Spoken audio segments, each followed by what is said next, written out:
નમસ્કાર, tasty kitchen ગુજરાતીમાં તમારું સ્વાગત છે। તો આજ આપણે બનાવીશું બાસમતી ચોખાના પુલાવ। તો પુલાવ બનાવવા માટેની સામગ્રી આપણે જોઈ લઈશું। તો પુલાવ બનાવવા માટે સામગ્રીમાં આવી રીતના આપણે ચોખા લઈ લીધા છે, જેને હળદર નાખીને બાફી લીધા છે। આ બટેકા છે, બટેકાને પણ બાફી લીધેલા છે।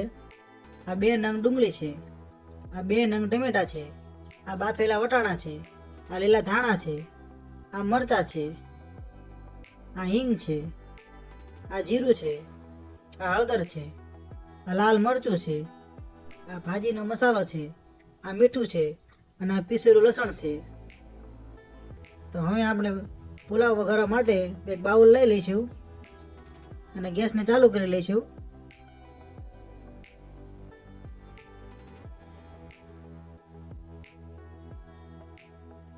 ગેસ ચાલુ કરી લીધા પછી આપણે થોડુંક તેલ લઈ લઈશું।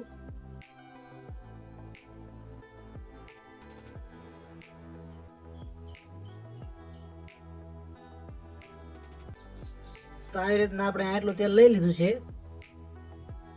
તો આપણું તેલ ગરમ થઈ ગયું છે, જેમાં સૌપ્રથમ આપણે જીરું નાખીશું, પછી થોડી હિંગ નાખીશું,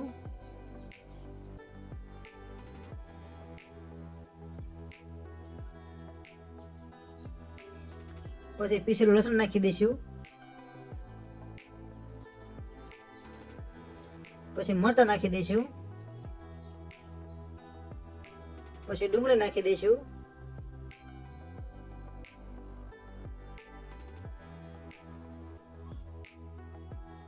પછી ટમેટા નાખી દઈશું,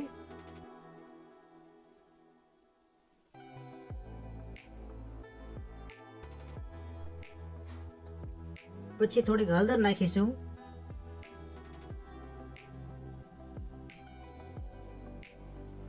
પછી સ્વાદ પ્રમાણે મીઠું નાખીશું,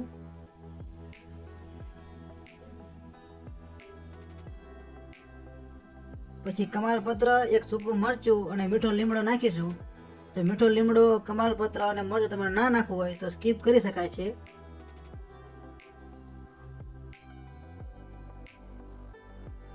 પછી થોડું લાલ મરચું નાખીશું, 2 થી 3 ચમચી,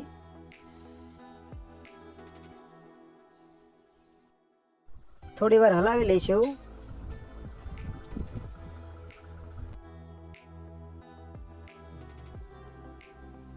પછી આ કાશ્મીરી લાલ મરચું નાખીશું,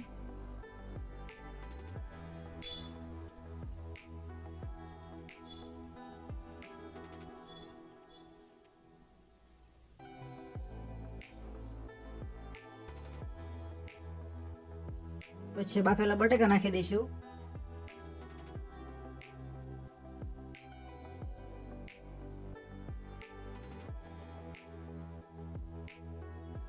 પછી આ ભાજીનો મસાલો નાખીશું,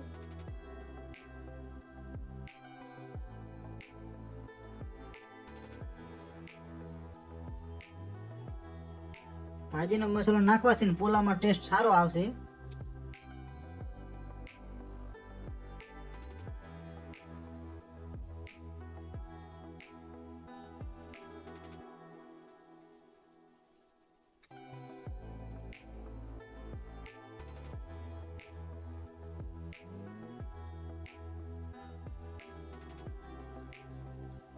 પછી આપણે બાફેલા બાસમતી ચોખા છે તે નાખી દઈશું આમાં।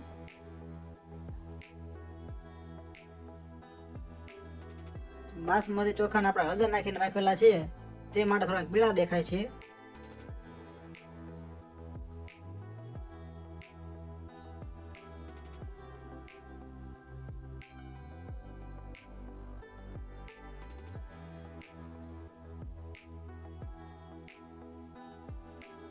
તો ભાત એડ કર્યા પછી તેને હલાવી લઈશું।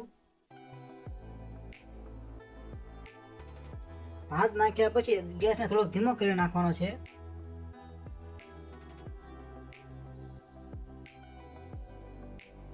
પછી આ બાફેલા વટાણા ઉપર નાખી દઈશું અને પછી થોડી વાર હલાવી લઈશું।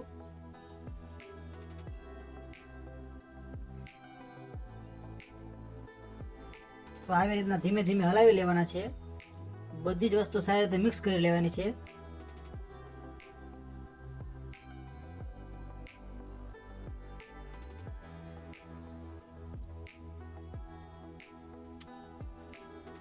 પછી ઉપરથી થોડોક ભાજીનો મસાલો નાખી દઈશું. થોડી વાર હલાવી લઈશું.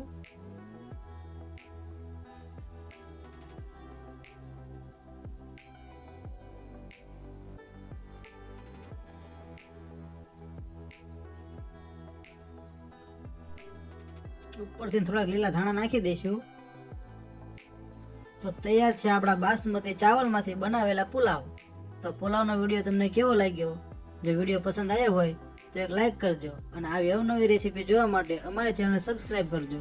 વિડીયોને પૂરેપૂરો જોવા માટે તમારો ખૂબ ખૂબ આભાર.